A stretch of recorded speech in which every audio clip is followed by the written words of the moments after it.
Hello students, welcome to Faisal concepts. Students, आज की video में जो हम टॉपिक डिस्कस करने वाले हैं वो है time delay for various 8051 chips. 8051 chips के अंदर जो हमारे पास डिफरेंट किस्म के टाइम डिलेज यूज़ होते हैं वो हम आज के लेक्चर में डिस्कस करने वाले हैं। तो सबसे पहले अगर हम मशीन साइकिल 8051 की बात कर लेते हैं तो इसमें हमारे पास आ जाते हैं कि एक जो मशीन साइकिल को पहले डिफाइन कर लेते हैं कि सीपीयू हमारे पास जितने इंस्ट्रक्शंस एग्जीक्यूट करता है in certain number of clock cycles, उनको हम कहते हैं मशीन साइकिल्स। अब जो ये मशीन साइकिल की हमारे पास लेंथ होती है ये डिपेंड करती है हमारे pass on the frequency of crystal oscillator, उस पर डिपेंड करती है along with the on chip circuitry। और जो हमारे पास क्लॉक सोर्स प्रोवाइड किया गया होता है 8051 उस पर भी डिपेंड करती है। अब इसकी फ्रीक्वेंसी जो है उसकी रेंज है 4 मेगाहर्ट्ज टू 30 मेगाहर्ट्ज और ये डिपेंड करती है ऑन द चिप रेटिंग या मैन्युफैक्चरर पे भी। अब हम कहते हैं कि अमूमन हम 11.0592 मेगाहर्ट्ज क्रिस्टल ऑसिलेटर यूज़ करते हैं 8051 बेस्ड सिस्टम, जो कि हमारे पास कंपैटिबल होता है IBM PC के सीरियल पोर्ट के साथ। लेकिन ओरिजिनल जो 8051 है उसमें एक मशीन साइकिल हमारे पास 12 ऑसिलेटर पीरियड्स में एंड होती थी। तो मशीन साइकिल को कैलकुलेट करने के लिए 8051 हम 1/12 ऑफ द क्रिस्टल फ्रीक्वेंसी लेते हैं और फिर हम उसका इन्वर्स ले लेते हैं। अब लेट सपोज हम कहते हैं कि हमारे पास period of the machine cycle हमने कैलकुलेट करना है और हमारे पास गिवन है crystal frequency that is 11.0592 megahertz. तो हमने कहा कि हम उसका इन्वर्स ले लेंगे, राइट। तो अब सबसे पहले हमने क्या किया, उसको हमने 12 से डिवाइड कर लिया क्योंकि हमारे पास 12 ऑसिलेटर पीरियड्स ले रहा था मशीन साइकिल, और फिर हमने उसका इन्वर्स ले लेना है। वो क्यों ले लिया था कि अब यहाँ पर देखें कि हमने उसको कैलकुलेट करना है 1/12 क्रिस्टल फ्रिक्वेंसी का हमने ले लिया, तो हमारे पास मशीन साइकिल्स आ गए दैट इज़ 1.085 माइक्रो सेकेंड। तो इसको अब हम आगे चल के सारे के लिए हम कैलकुलेट कर सकते हैं कि एक मशीन साइकिल को एग्जीक्यूट होने में कितना टाइम लगेगा।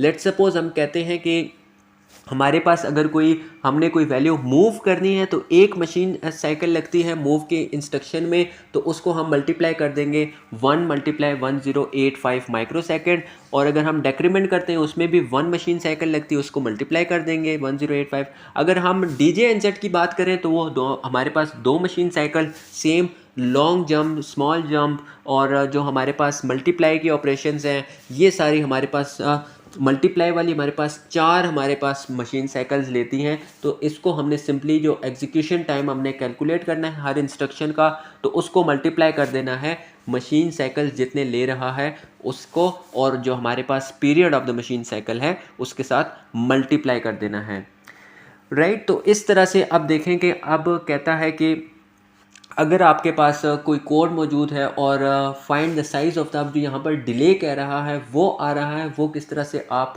कैलकुलेट कर सकते हैं। तो अब यहाँ पर देखें कि यहाँ पर देखें आप 200 आपके पास डिले आ रहा है, लेकिन यहाँ पर एक आपके पास आउटर लूप भी है तो उसको आप 2 बार डिले आ रहा है उसको मल्टीप्लाई कर देना है आपने। नेक्स्ट आपके पास जो है एक 1 आपके पास जो मूव की इंस्ट्रक्शन है उसका आपके पास आ जाएगा मशीन साइकिल, राइट।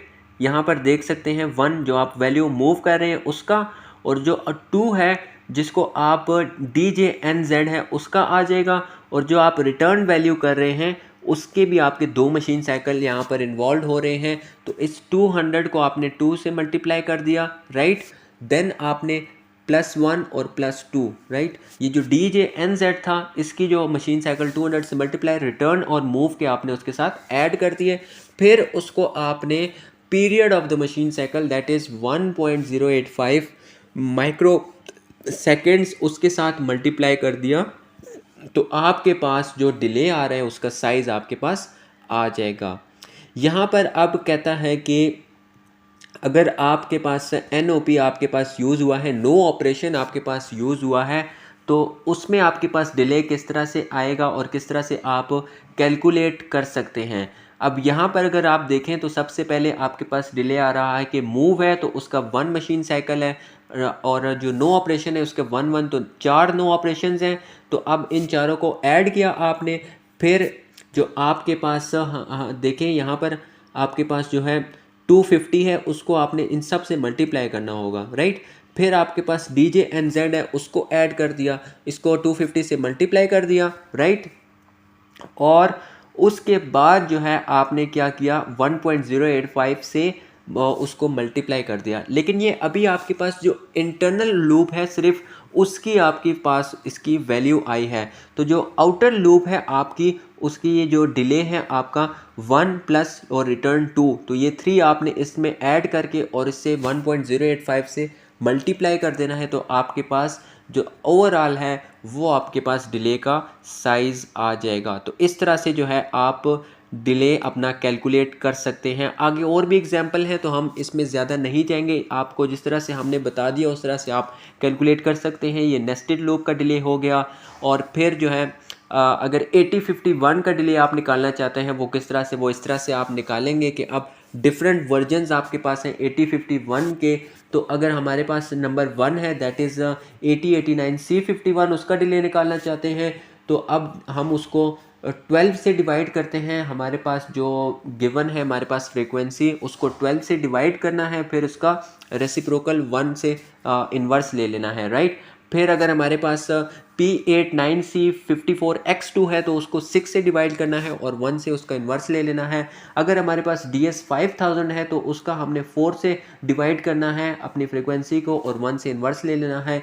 और अगर हमारे पास DS89C4M मल्टीप्लाई X0 है तो उसको हमने 1 से डिवाइड करना है और 1 से उसका इन्वर्स ले लेना है। तो हमारे पास जो period of the machine cycle है इन सारे वर्जन के इस तरह से आएंगे। बस आपने याद रखना है कि उसके अंदर कितने number of the machine cycles involve हैं। तो आप जो है ना डिफरेंट वर्जन्स ऑफ द 8051 के जो हमारे पास पीरियड है वो कैलकुलेट कर सकते हैं। तो ये था हमारा आज का टॉपिक। आई होप सो आपको समझ में आ गया होगा। अगर आप हमारे चैनल पर पहली बार आए हैं और अब तक हमारे चैनल को सब्सक्राइब नहीं किया तो नीचे दिए गए सब्सक्राइब के बटन पर लाजमी क्लिक कीजिए ताकि हमारी हर आने वाली हेल्पफुल वीडियो सबसे पहले आप तक पहुंच सके।